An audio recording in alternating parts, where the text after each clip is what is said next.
Assalamualaikum warahmatullahi wabarakatuh. We are from Group 9. We will presentation about politeness strategy. And the first material about what is the politeness, concept of face, and face threatening age will explained by me, Wilujeng Diantri Ginayu. And the next material about polite and record will explained by Hosmila. And that material about the positive politeness and negative politeness will explained by Dwi Irnawati, and the last material about off record will explained by Yuliana Delu. Okay, before we talk about the politeness strategy, we must know what is a politeness. Politeness is defined as behaving in socially acceptable way with proper manner and etiquette. So, what is the importance of the study of politeness? Studying the study of politeness is very important because basically the study serves to knowing the way people use the language while they are having interaction or communication. It preach how to use the language and conduct the conversation run well and go smoothly. Jadi, politeness sendiri itu didefinisikan sebagai perilaku dengan cara yang dapat diterima secara sosial dengan tata krama dan etikat yang tepat. Sehingga mempelajari strategi kesantunan sendiri itu sangat penting karena pada dasarnya studi ini berfungsi untuk menjaga agar komunikasi berjalan dengan baik dan lancar. Nah, kedudukan politeness strategi sendiri di masyarakat yaitu untuk mengidentifikasi nilai-nilai sosial suatu masyarakat agar dapat berbicara dengan sopan. Ketika kita berbicara strategi of politeness, tentunya sangat berkaitan dengan face. According Kaufman and Burnley Vision, face is self-image. Jadi, how we want to be seen in publicity. Jadi, lebih ke bagaimana kita ingin dilihat secara publik gitu. Nah, face sendiri dibagi menjadi dua, yaitu positive face dan negative face. Positive face merupakan keinginan pemilik wajah agar ia diterima dengan baik, dihormati, dihargai, dipuji, dan sebagainya. Jadi intinya, I want people like me, seperti itu. Nah, untuk negative face merupakan keinginan pemilik wajah agar ia tidak menerima gangguan. Nah, contohnya sendiri dari positive face, contohnya kayak gini, ketika kita ask for help ke someone gitu. Wah, tadi bahasa Inggrisnya kakak keren banget ya, lancar banget gitu. Kira-kira ada kiatnya nggak? Aku mau belajar soalnya, kakak mau bantuin aku nggak? Nah, kayak gitu. Awalnya kita muji dulu, baru kita menyampaikan keinginan kita. Nah, itu memuji memuji itu termasuk bentuk dari positive face.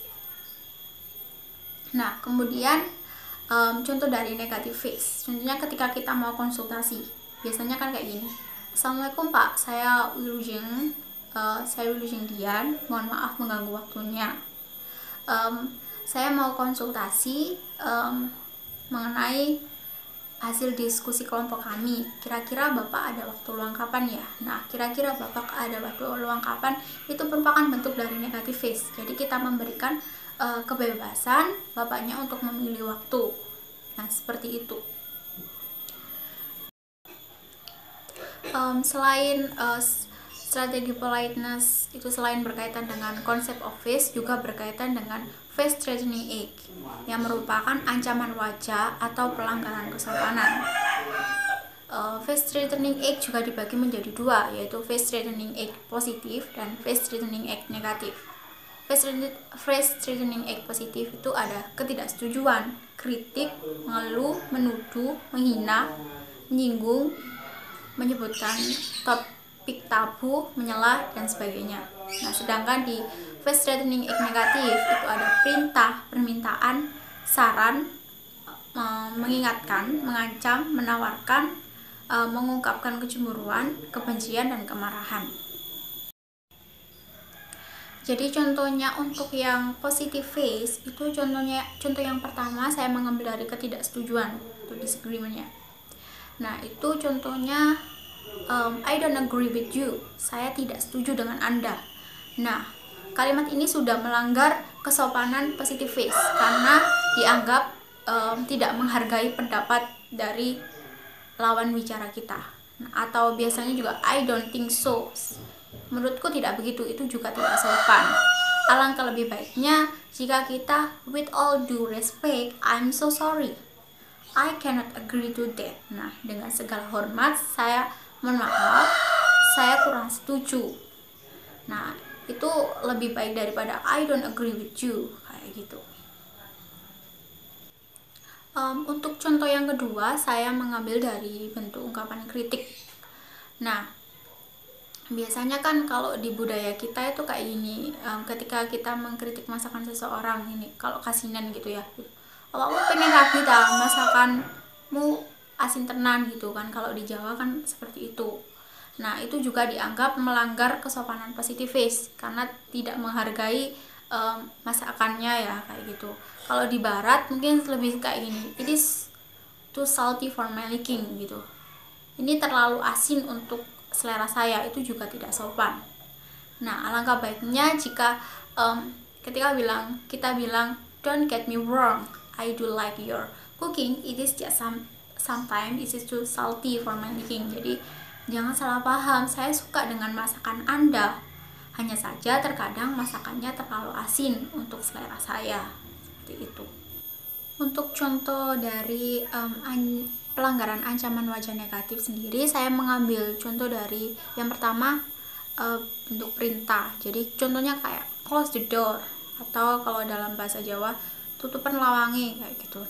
Nah, itu dianggap melanggar ancaman wajah negatif. Soalnya di situ ketika kita meminta close the door kayak gitu, itu kan sudah mengganggu lawan bicara kita gitu. Jadi alangkah baiknya itu kita bicara kayak gini, please close the door, mohon tutup pintunya. Atau kalau dalam bahasa Jawa, tolong tutupin lawangi yo, kayak gitu. Nah, yang kedua, saya mengambil contoh dari permintaan. Permintaan di sini saya mengambil contoh yang sangat umum ya. Ketika kita meminta konsultasi kepada dosen kayak gini. Biasanya untuk pelanggarannya seperti ini. I wanna consult at 9, sir, kayak gitu. Saya ingin konsultasi pukul 9 ya, Pak, kayak gitu. Itu sudah melanggar bentuk ancaman wajah negatif karena di sini memaksakan kehendak. Jadi tidak memberikan kebebasan bapaknya itu untuk memilih waktu, karena kita menentukan I wanna consult at 9 gitu kan, kita ingin jam 9 kayak gitu. Itu kan sudah mengganggu kebebasan dan memaksa, seperti itu. Jadi alangkah baiknya ketika kita mau konsultasi, kita harusnya kan kayak gini, Assalamualaikum Pak, mohon maaf mengganggu. Terus kita perkenalkan diri, nama saya Wilujeng Diantri Kinayu, saya perwakilan kelompok dari kelompok 9. Saya ingin konsultasi mengenai hasil kerja kami. Nah, kira-kira Bapak ada waktu luang kapan, kayak gitu. Jadi di situ kita memberikan kebebasan Bapaknya untuk memilih waktu, kayak gitu. Alangkah baiknya seperti itu. Assalamualaikum warahmatullahi wabarakatuh. Sebelumnya terima kasih untuk moderatornya yang sudah memberikan saya kesempatan. And now I will explain about politeness strategies. In sociolinguistic and conversation analysis or CA, politeness strategies are speech acts that express concern for others and minimize threat to self-esteem or faced in particular social context.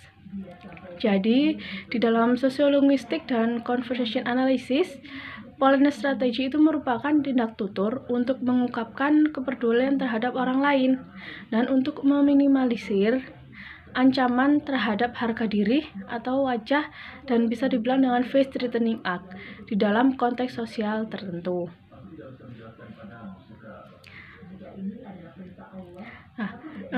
According Brown and Levinson, there are 4 kinds of strategies for doing FTA. Jadi ada 4 tipe strategi untuk melakukan face threatening act.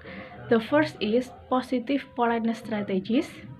The second is negative politeness strategies.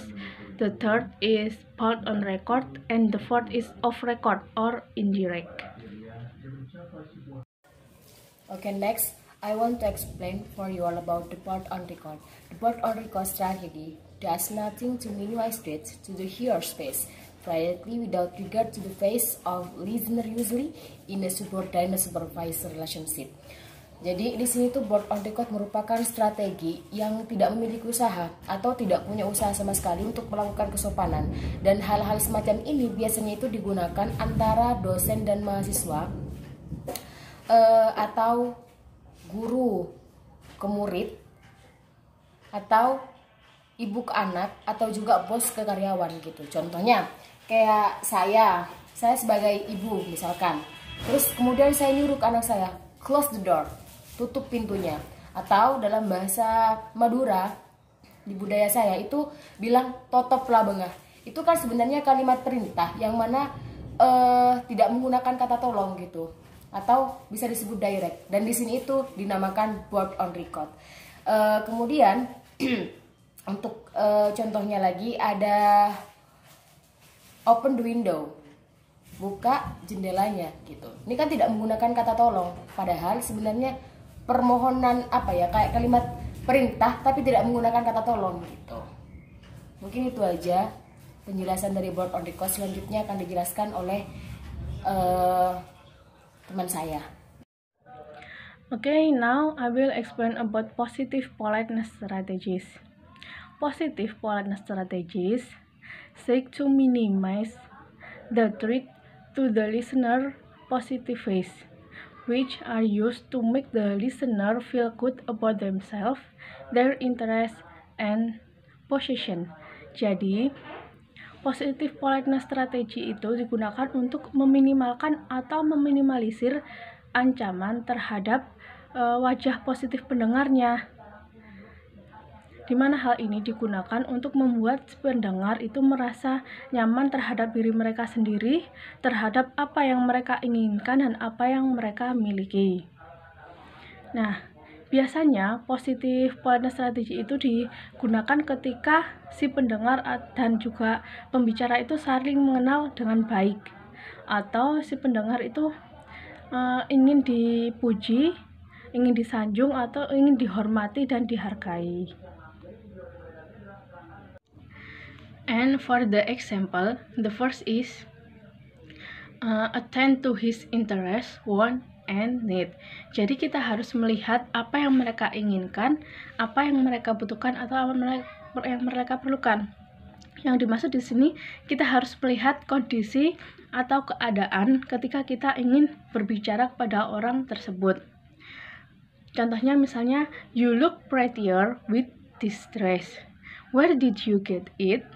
Nah, sebenarnya kita ingin memuji gaunnya itu yang cantik, tapi karena kita tidak ingin menyinggung orangnya itu, atau kita ingin membuat orang itu senang, jadi kita bilang you look prettier with this dress. Where did you get it? Kalau dalam bahasa Indonesianya itu seperti ini, kamu terlihat lebih cantik dengan gaun ini, di mana kamu membelinya. Kalau dalam bahasa Indonesia itu seperti itu yang sopannya. Lah, kalau dalam bahasa Jawa sendiri kita bisa bilang seperti ini, sampean tambah ayu nggawe gaun iku, ndamel klambi iku, wonten pundi sampean tumbase. Lah, jadi dalam bahasa Jawa itu juga ada namanya bahasa yang halus dan bahasa yang kasar. Kalau bahasa yang lebih halus lagi itu biasanya digunakan untuk orang tua atau mungkin dalam acara tertentu. Kalau untuk teman yang akrab itu bisa menggunakan bahasa ngukut tapi yang halus.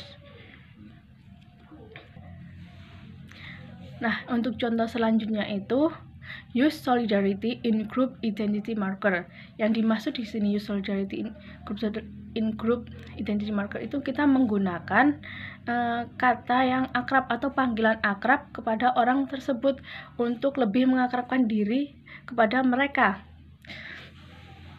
atau panggilan akrab di dalam sebuah grup. Contohnya misalnya, hey buddy, can you lend me your pen? Hey buddy itu termasuk kata atau panggilan akrab kita terhadap teman kita. Hey buddy, seperti itu. Can you lend me your pen? Itu contoh dalam bahasa Inggris. Kalau dalam bahasanya, halo kawan, hello sobat, bisakah kamu meminjamkan pulpenmu? Kalau dalam bahasa Indonesia itu seperti itu untuk mengungkapkan diri. Jadi, hello kawan, hello sobat. Lah kalau dalam bahasa Jawa sendiri kayak hello konco.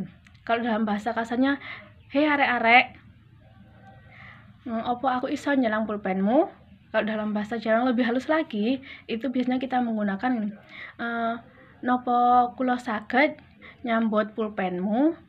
Itu contoh yang ada di dalam bahasa Jawa yang lebih halusnya.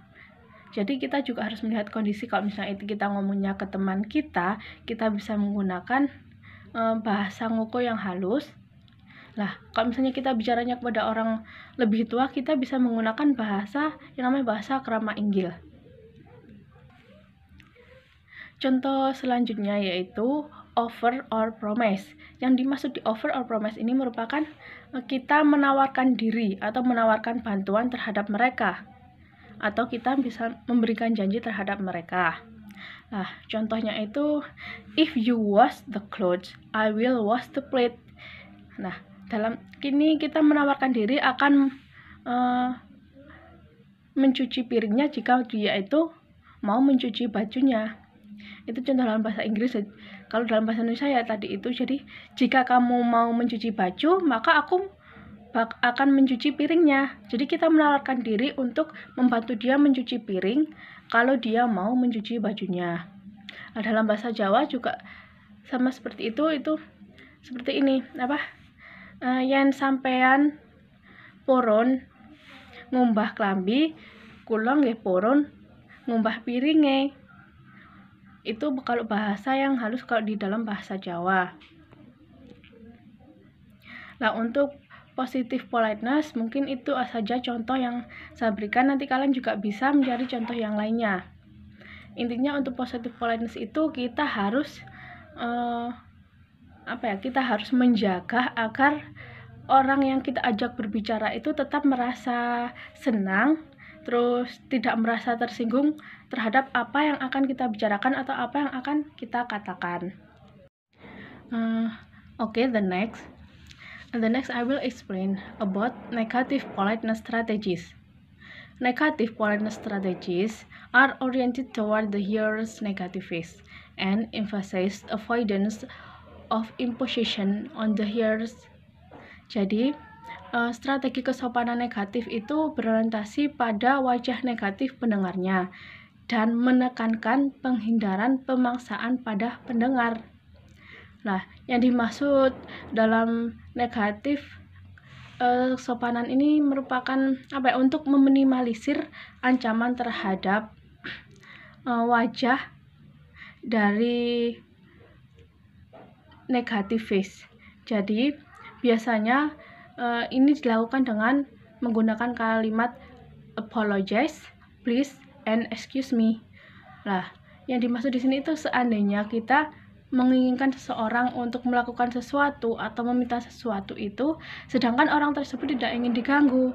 Lah, kita menggunakan bahasa yang bisa dibilang enak didengar oleh dia dengan menggunakan kata I'm sorry, please, or excuse me. Okay, and for the example, the first is be indirect, atau kita menggunakan kata atau kalimat yang kita ungkapkan secara tidak langsung. Contohnya, would you know where Mawar Street is? Jadi, apakah kamu tahu atau tahukah Anda di mana Jalan Mawar? Jadi kita menggunakan kalimat, kalau dalam bahasa Indonesia itu merupakan kalimat formal untuk bertanya, jadi orang tersebut tidak akan tersinggung. Dalam bahasa Jawa pun juga sama, kita menggunakan kalimat yang lebih halus. Seperti nopo sampeyan semerap wonten pundi dalan mawar. Itu untuk bahasa Jawa yang kalimatnya halus. Untuk yang kasarnya, opo awakmu eruh di dalan mawar. Ya pasti kalau untuk di Jawa sendiri, orang nggak bakalan ngasih tahu. Misalnya kita bertanya dengan menggunakan nada dan juga kata yang kasar seperti itu. And the next is we use which or question. Jadi kita menggunakan kata tanya atau kita batasi. Nah, yang dimaksud dengan menggunakan kata tanya ini misalnya kita menginginkan sesuatu atau kita meminta bantuan seseorang. Pasti kita menggunakan kata tanya dulu, tidak harus langsung. Contohnya, could you pass me the book? Jadi apakah kamu bisa memberikan bukunya? Itu kalimat yang secara sopan. Tapi kalau misalnya untuk menghindari seseorang itu merasa tersinggung atau dengan kita menggunakan kalimat tersebut orang itu akan tergerak untuk memberikan apa yang kita minta, atau bisa dibilang itu dengan menggunakan kata tanya itu kita menanyakan kondisinya orang tersebut, apakah dia bisa membantu kita atau tidak.